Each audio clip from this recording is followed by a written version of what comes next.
Regresar a la pulsión de muerte. Audio número 3.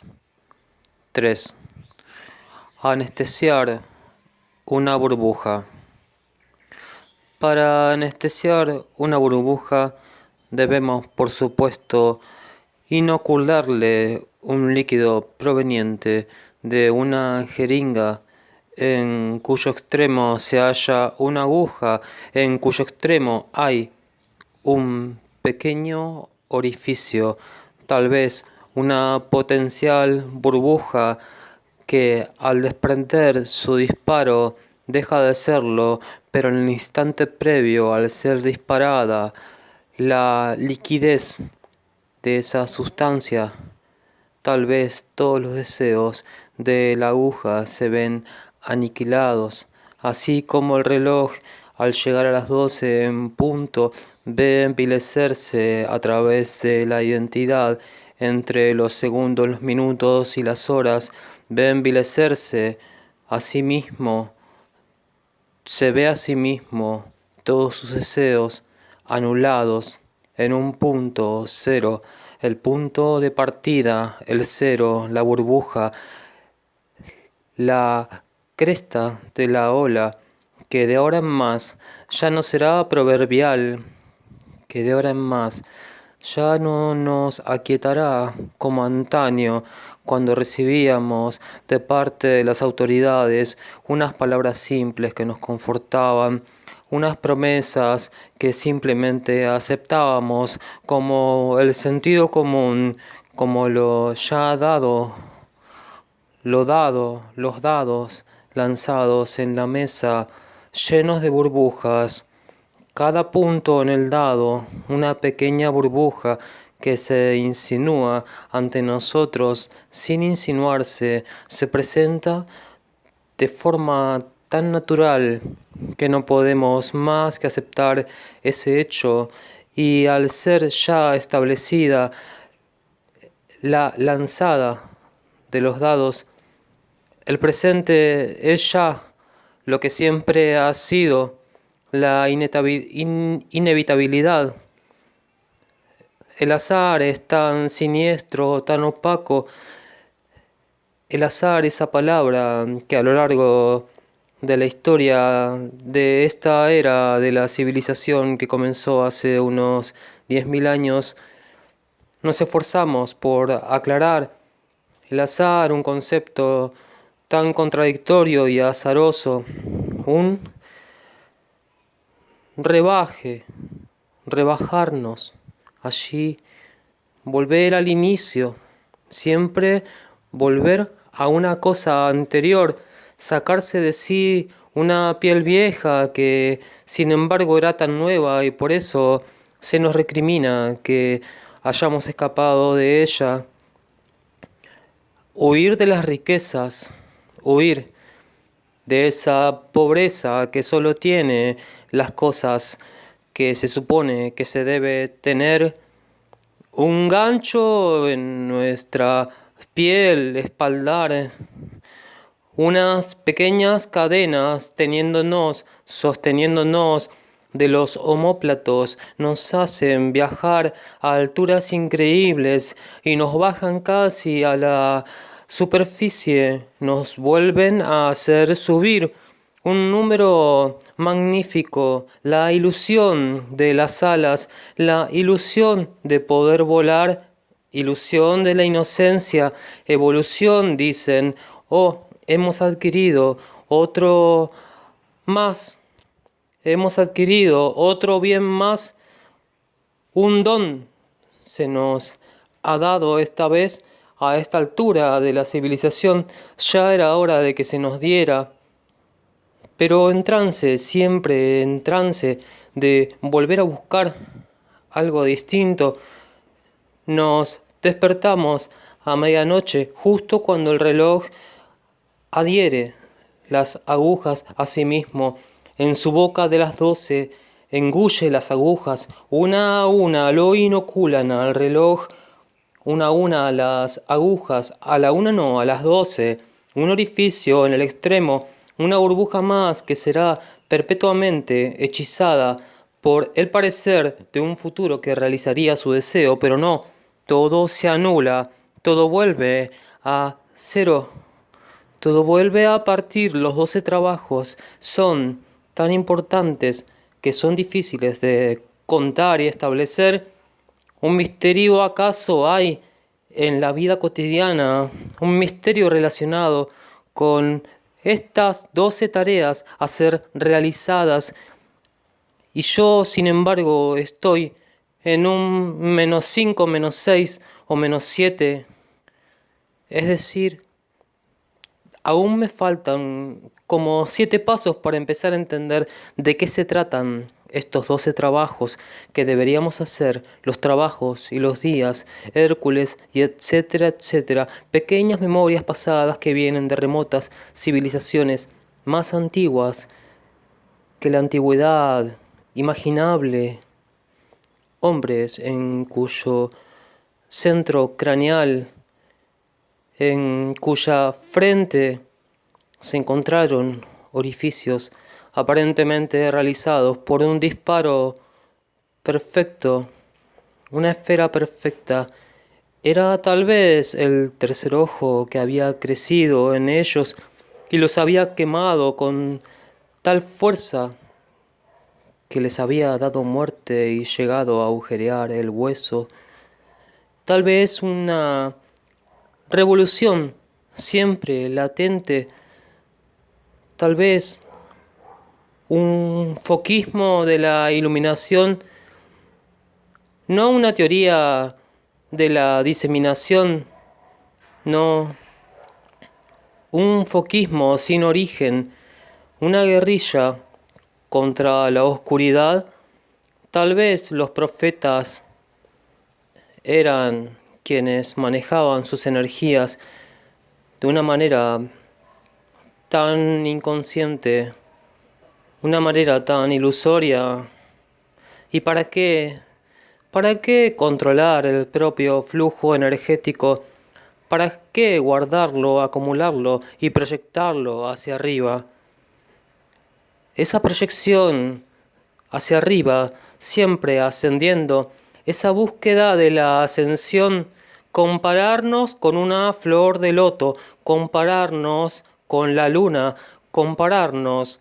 Siempre compararnos es pararnos en contra lo vertical. Asumimos lo vertical como parte de nosotros.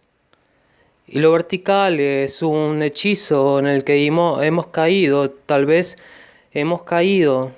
Deberíamos haber adquirido una forma más esférica, una forma más ergonómica que ergonomiera nuestro espíritu, que nos hiciera rodar simplemente, rodar como una esfera, siempre ascendiendo, descendiendo, rebotando en el suelo, una protección total. Si esa protección, esa burbuja es espiritual y es el alma, siempre viene el que controla la energía, el que maneja los flujos e inyecta, nos introyecta de flujos con una jeringa en cuyo extremo hay una aguja, en cuyo extremo hay un pequeño orificio que en un instante previo al ser penetrado por el líquido, al ser atravesado por él, se encuentra en un instante de realización de su deseo. Pero el deseo se realiza así como se esfuma. Antes de realizarse ya se ha esfumado y se ha realizado sin que siquiera podamos dar cuenta de ello. Un pase mágico, un pase tauromáquico. La Verónica, tal vez. Una pequeña miseria se nos guarda siempre debajo de la manga. ¿Quién no quisiera tener algo siempre debajo de la manga? ¿Y quién, por creer que no tiene nada, lleva todas las cartas, marcadas y por marcar, lleva todos los ases sin saberlo él. Todo hombre lleva una estrella sobre su hombro. Todo hombre, toda mujer, todos y todas llevamos esa estrella en el hombro, sin saberlo. Víctimas de un francotirador especializado en estrellas. Esas estrellas que se desangran en nuestro hombro sin que nosotros podamos percibirlas. Esas estrellas magnéticas eran la última esperanza, se dice. Era la última fuerza que nos quedaba por volver a erotizar esa burbuja energética, volver al centro, al magma primordial, creer en que la lava no nos quemará, creer en que las profundidades y el calor del infierno son tan loables y tan exageradamente exquisitas como las bondades del cielo y sus alturas, y su frío helado, el hielo del espacio, el hielo del vacío, ese lugar donde circulan tantos sonidos, todos a la vez, que nada puede ser oído, la música de las esferas espermáticas que siempre esperan ser fecundadas por agujas que asciendan hacia ellas, por agujas en cuyo extremo se encuentra un orificio. Siempre en el momento previo a realizarse su deseo, en la escenificación fantasiosa de la realización de su deseo, se convierte justo en el límite del orificio, en el radio del límite, una burbuja perfecta. Sin embargo, se dispara un líquido. La mano ha disparado, ha apretado el gatillo de la jeringa y ahora se vuelven fecundos los planetas. Nunca habitaremos otros planetas, pero tampoco lo evitaremos. ¿Evitaremos habitar? ¿Acaso queremos evitar? ¿Acaso podemos asumir que no moriremos? ¿Acaso podemos asumir el linaje de una humanidad que se miente a sí misma desde hace millones de años, inventando historias acerca de su origen, inventando pequeños dramas burgueses, una mitología encadenada a religiones tan nuevas como lo es hoy, esta lágrima que se despliega a través de toda mi cara y se expande salada como una ola gigantesca que destruirá con su delicia de madre los malos gestos que he tenido hasta ahora. Hasta ahora yo no había sabido ser amable. Hasta esta hora yo fui un mal agradecido. Pero gracias a estas lágrimas maternales, gigantescas olas saladas deslizándose por mis mejillas, he matado mi mal gesto, he matado mi mala cara, he respondido al dicho de que un buen tiempo, mala cara, no. A mal tiempo, mala cara, no. A mal tiempo, una cara que no sabe ya qué expresar, no sabe qué expresar, por solo espera la comunicación con el otro para poder expresarse. Han cambiado los tiempos. Antes, poner una buena cara significaba simplemente salir como una pequeña estatua, un pequeño busto a la calle. Ahora significa esperar, ver cuál es la expectativa del otro, aquel que también salió a la calle con esa expectativa de buscar el contacto y transformarse junto al gesto del otro, la conciencia que se conforma en una retroalimentación, un círculo magnético se forma, una burbuja aparentemente ya eyaculada, independiente, ya desprendida del falo, pero no, vendrá ahora esa jeringa, una jeringa en cuyo extremo se encuentra una aguja, en cuyo extremo hay un orificio que conserva una forma, conserva todavía aún un vientre donde recibir esa burbuja, el cumplimiento de un deseo esférico, y lo realiza sin realizarlo por un instante antes de que sea atravesada por el líquido que inoculará la burbuja, la anestesiará. Al fin y al cabo se trata solamente de anestesiar, anestesiar ese perpetuo fluir hacia el infinito, anestesiar la pequeña partícula que podría haber escapado, ahora caerá dormida, ahora se emborrachará con esos líquidos y además se hará adicta a ellos. Ahora vemos una trampa similar a la de los ratones, una trampa similar a la de los osos.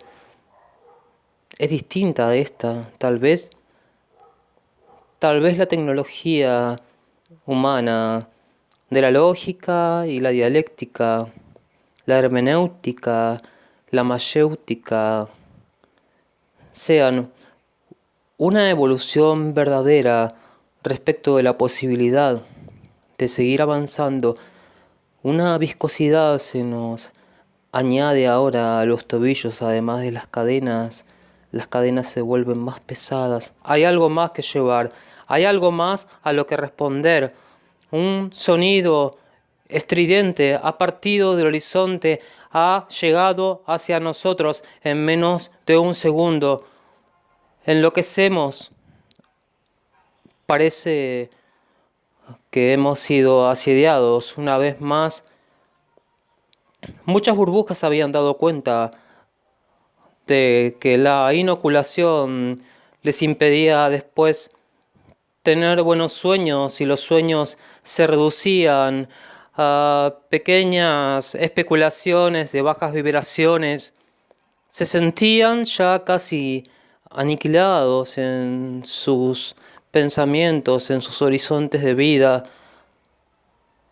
Por eso han estallado ahora unas bombas cuyas vibraciones nos empiezan a deshacer para volver a empezar.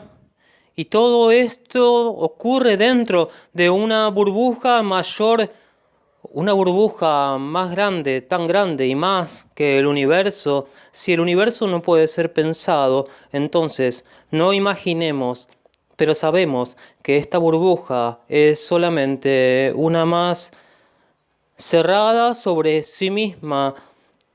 Lo que nos ocurre dentro de una gran célula. Esa gran célula, esa esfera sin límites, que sin embargo será violada, pues vendrá la jeringa en cuyo extremo se encuentra una aguja, en cuyo extremo hay un orificio que está por realizar su deseo esperando a esa burbuja que escenificará el deseo y lo cumplirá. Pero solamente un segundo, menos de un segundo, un instante, y ya no estará más como si siempre nunca hubiese estado ahí, y procederá a la inyección interior para anestesiar de una vez por todas este círculo que no debiera haber salido de sí, que no debiera haber adquirido una independencia. El niño forma burbujas con detergente y agua, mira las burbujas subir y luego explotar. Una memoria hay en ese niño, una memoria de la que nosotros hemos olvidado prácticamente el funcionamiento.